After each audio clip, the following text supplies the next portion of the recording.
और रुक करेंगे 24 मिनट में 24 बड़ी खबरों का। मणिपुर में जारी हिंसा को रोकने के लिए केंद्रीय सुरक्षा बलों ने मोर्चा संभाल लिया है। चप्पे चप्पे पर जवानों की तैनाती है। राज्य में रैपिड एक्शन फोर्स सीआरपीएफ और बीएसएफ की 55 टुकड़ियों की तैनाती है। उधर केंद्रीय गृह मंत्री अमित शाह पूरे घटनाक्रम पर नजर बनाए हुए हैं। कर्नाटक का दौरा रद्द कर दिया है। हालात स्थिर करने के लिए मणिपुर के मुख्यमंत्री एन बीरेन सिंह से बातचीत भी कर रहे हैं। केंद्र और राज्य के एक्शन के बाद हालात कुछ ठीक लग रहे हैं, कुछ हद तक शांति भी आई हुई है।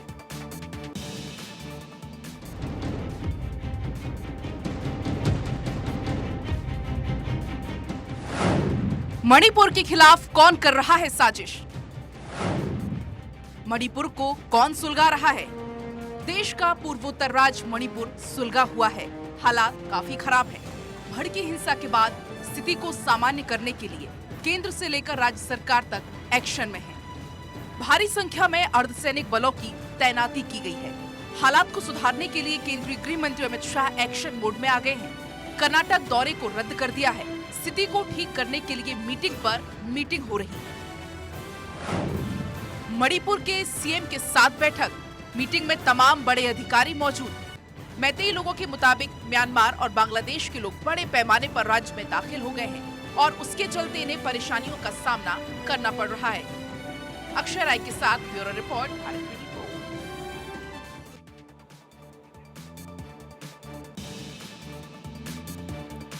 मुरैना में जमीन का विवाद उस वक्त खूनी रंजिश में तब्दील हो गया जब अचानक ही मुरैना का लेपा गांव गोलियों की तड़तड़ाहट से गूंज उठा।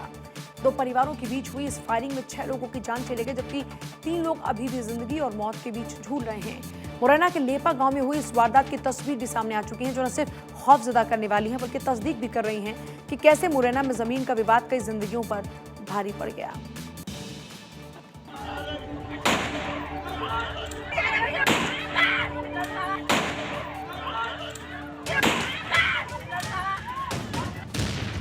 जमीन के विवाद का खूनी अंजाम।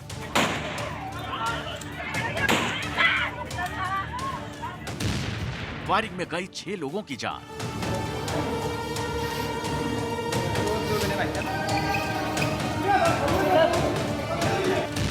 दहाड़े फायरिंग से बचा हड़कंप। बेहद खौफजदा करने वाली इस वारदात में 2 युवक सामने खड़े होकर गजेंद्र सिंह के परिवार पर गोलियां बरसाते दिख रहे हैं, जिसमें 6 लोगों की मौत हो गई, जबकि 3 लोग अभी भी जिंदगी की जंग लड़ रहे हैं। वहीं वारदात की जानकारी मिलने के बाद गांव में भारी पुलिस बल तैनात कर दिया गया है। साथ ही इस वारदात से अब मध्य प्रदेश का सियासी पारा चढ़ता दिख रहा है। मुरैना से धर्मेंद्र सिकरवाल के साथ ब्यूरो रिपोर्ट, भारत 24। हरियाणा में 2 समुदाय में खूनी संघर्ष देखने को मिला, जहां मामूली विवाद में 2 समुदाय आपस में भिड़ गए, जिसके बाद पुलिस को सूचना दी गई। पुलिस ने किसी तरह से बीच बचाव किया और मामले को शांत कराया। दोनों गुटों को खदेड़ दिया गया। फिर उसके बाद भी हरियाणा के यमुनानगर में जगाधरी अनाज मंडी में 2 समुदाय के बीच खूनी संघर्ष शुरू हो गया। दोनों तरफ से एक दूसरे पर जमकर ईंट पत्थर बरसाए जाने लगे। लोहे की वस्तुओं से भी हमला हुआ। इस खूनी संघर्ष में कई लोगों को चोट भी आई, जिनमें से एक महिला भी शामिल है। इसकी हालत गंभीर बताई जा रही है। महिला को अस्पताल में भर्ती कराया गया जी, इसलिए उनको खाली कराया गया। तो किस बात के लेकर लड़ाई झगड़ा है सर? आप समझ जाइए, उनका तो कोई तो कंप्लेंट आई कोई उनकी तरफ से? लिखित में कोई कंप्लेंट नहीं आई हमारे पास। झगड़े की कोई कंप्लेंट नहीं, कोई नहीं, झगड़े की कोई कंप्लेंट नहीं। लेकिन मंडी सचिव ने कहा है कि निजायज कब्जा कर रखे हैं जो बाहर के लोग। हाँ जी, इसलिए कार्रवाई करिए। कितने परिवारों को हटाया होगा? कम से कम हो गए 25 लग रही थी, जो अपने 25 हो गए। तो शांतिपूर्ण हट गया? हाँ, शांतिपूर्ण। पुलिस बल अनाज मंडी पहुंचा और दोनों समुदायों को वहां से खदेड़ा। बताया गया है कि यमुनानगर में अनाज मंडी में कुछ परिवार ठहरे हुए थे, तभी 2 परिवारों में किसी बात को लेकर मामूली कहासुनी इतनी ज्यादा बढ़ गई कि मामला खूनी संघर्ष का हो गया। इसमें दोनों पक्षों की ओर से जमकर ईंट पत्थर चले हैं। यूपी में निकाय चुनाव को लेकर प्रत्याशियों में होड़ मची है, जहां एक तरफ प्रत्याशी जीत के लिए हर संभव कोशिश कर रहे हैं, तो वहीं कई बार प्रत्याशियों के समर्थकों की भी झड़प भी देखने को मिल रही है।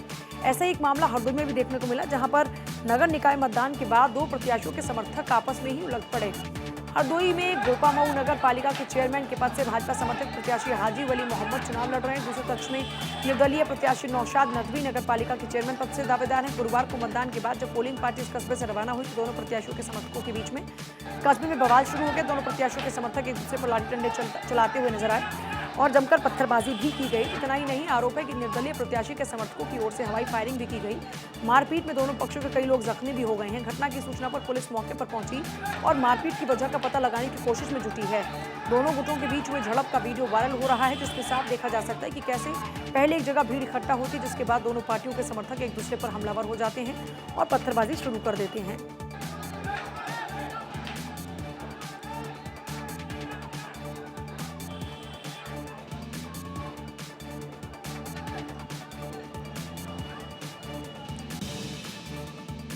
भीषण हादसों के खौफनाक वीडियो अक्सर सामने आते हैं। ऐसा ही एक मामला मुंबई के मीरा रोड का, जहां पर एक बेकाबू ऑटो ने कई गाड़ियों में टक्कर मार दी, जिसके बाद हादसे की पूरी घटना सीसीटीवी में कैद हो गई।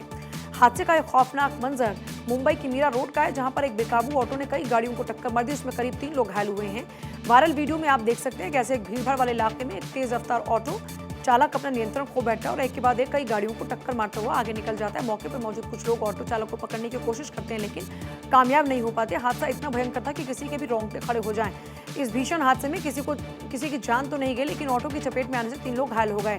मौके पर मौजूद लोगों की तमाम कोशिशों के बावजूद भी ऑटो चालक मौके से फरार होने में कामयाब रहा और उसी रफ्तार से भाग निकलता है। हादसे का पूरा वीडियो पास लगे सीसीटीवी में कैद हो गया, जिसके बाद पुलिस को सूचना दी गई। पुलिस फिलहाल सीसीटीवी के आधार पर जो सीसीटीवी से फुटेज मिली है उसके आधार पर मामले की जांच में जुट चुकी है और ऑटो चालक की तलाश भी की जा रही है, क्योंकि बेकाबू ऑटो ने पहले टक्कर मारी और उसके बाद में वहां से भागने में भी कामयाबी हासिल कर लेता है।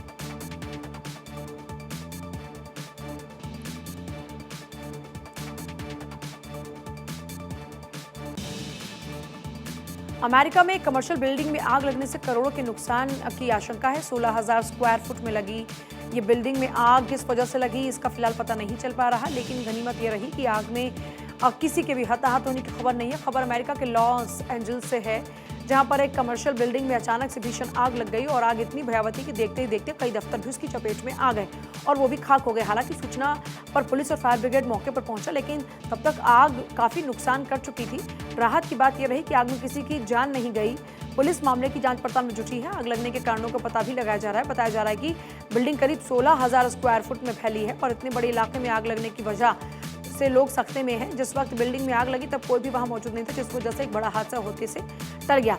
आग की खबर के बाद से आसपास के इलाकों को खाली कराया गया। फायर ब्रिगेड ने मौके पर पहुंचकर जैसे तैसे आग पर काबू भी पाया। बताया जा रहा है कि जिस बिल्डिंग में आग लगी है वो गत्ता बनाने का काम करती थी, जिस वजह से कुछ ही पलों में आग ने और ज्यादा बड़ा रूप धारण कर लिया। कई अन्य दुकानें भी इसकी चपेट में आ गई हैं।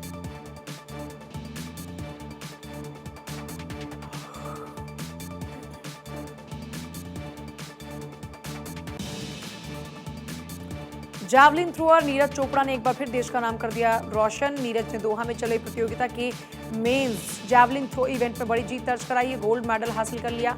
नीरज ने पिछले साल विश्व चैंपियनशिप में एंडरसन पीटर से मिली हार का बदला चुकता कर दिया। प्रतियोगिता में पहला स्थान हासिल किया है। देश को ओलंपिक गेम्स, वर्ल्ड चैंपियनशिप और डायमंड लीग जैसे बड़े कंपटीशन में मेडल दिलाने वाले जावलिन थ्रोअर नीरज चोपड़ा ने एक और कारनामा अपने नाम कर लिया। नीरज चोपड़ा डायमंड लीग में लगातार दूसरा गोल्ड जीतने वाले पहले भारतीय खिलाड़ी बन गए हैं। 25 साल के नीरज ने दोहा में चल रही प्रतियोगिता के मेंस जावलिन थ्रो इवेंट के फाइनल में पहले ही कोशिश में 88.67 मीटर भाला फेंका। ये नीरज का गोल्ड विनिंग परफॉर्मेंस साबित हुआ। बता दें कि नीरज ने साल 2023 का पहला ही मेडल जीता है। वहीं इस प्रतियोगिता में टोक्यो ओलंपिक में रजत पदक जीतने वाले चेक खिलाड़ी जैकब वडलेज दूसरे स्थान पर है, जबकि ग्रेनाडा के एंडरसन पीटर्स को तीसरा स्थान मिला।